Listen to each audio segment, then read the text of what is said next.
खुलुमबाय बड'लेण्ड साबजेक्टआव बयखौबो बरायबाय।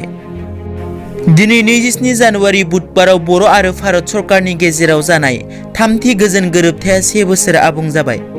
मख'नो गोनांदि बे थामथि बिटिआर गोजोन गोरोबथायाव बर'नि माहारियारि आफाद एबसु एनडिएफबिनि मोनब्रै हानजा इउबिपिअ आरो मिरु सरकारनि गेजेराव जादोंमोन।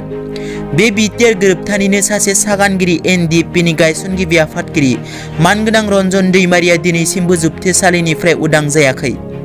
गासै बर' रायजो राजाफोरनि गोसोआव मोनसेल' हास्थायनाय दि मानगोनां रन्जन दैमारिया थाबैनो जोबथेसालिनिफ्राय उदां जानांगौ।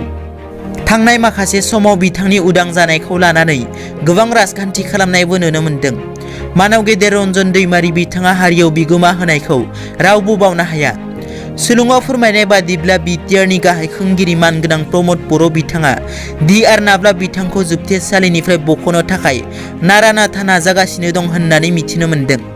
लोगोसे गोबां बर' आफादफोराबो नाजाबोगासिनो दं आरो रायजो राजाफोरनि आर'जआ जाबाय बिथां गेदेमा बिर जोहोलाव डिआर नाब्ला बिथांखौ अरायनि थाखाय उदां अख्राङाव जोंजों लाबोफिननाय।